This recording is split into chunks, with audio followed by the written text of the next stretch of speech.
আমি মনে করি ট্রান্সপারেন্সি আপনাদের, আমার লাস্ট কথা, আপনাদের ব্রোকারদের মধ্যে স্টক এক্সচেঞ্জ গুলোতে ট্রান্সপারেন্সি রাখতে হবে।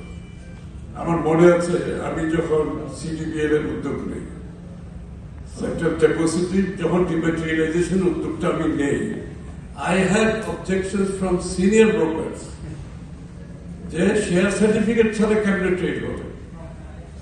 শেয়ার সার্টিফিকেট ইজ অলসো, এটা তো আবার করাপশনের সুবিধা আছে না। শেয়ার সার্টিফিকেট একটা আমরা দেখি যে কার মার্কেটে পর্যন্ত শেয়ার সার্টিফিকেট মানে শেয়ার ট্রান্সফার করা হয়েছে। তো ডিম্যাট যখন করতেছি তখন অবজেকশন অনেকে দিচ্ছে, ওটা যেন ইলেকট্রনিক ফর্মে কেমনে হবে, শেয়ার সার্টিফিকেট ছাড়া কিভাবে ট্রানজাকশন হবে। কারণ ওখানে তো করাপশনের সুযোগ আছে। যারা এই করাপশন গুলো করেছে তারা তো চাইবে না আপনি ডিম্যাটেরিয়ালাইজেশন, চাইবে না ইলেকট্রনিক ফর্মে, চাইবে না। সুতরাং অটোমেশনের যে একটা বেনিফিট, সেটা আমরা ফর ট্রান্সপারেন্সি আমাদেরকে সেটাকে মাথায় রাখতে হবে। আগামী দিনে টেকনোলজির যে সাপোর্টটা, সেটাও আমাদেরকে মাথায় রাখতে হবে। তবে আমি আশা করব স্টক মার্কেট যে জায়গায় গিয়েছে তার বলার দরকার নেই, এবং যারা করেছে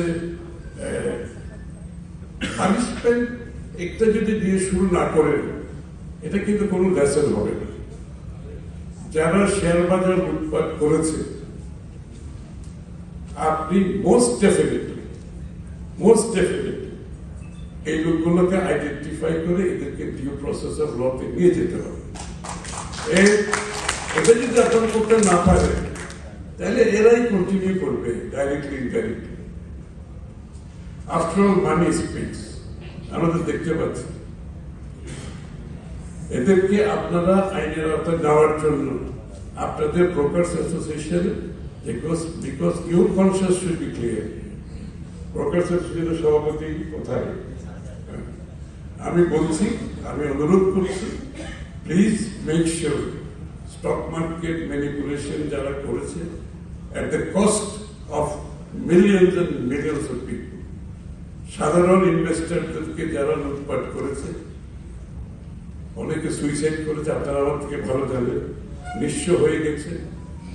সুতরাং তাদেরকে যদি আপনারা অ্যাকাউন্টেবল করতে না পারেন, বিচারের আওতায় আনতে না পারেন, you will not have a good start.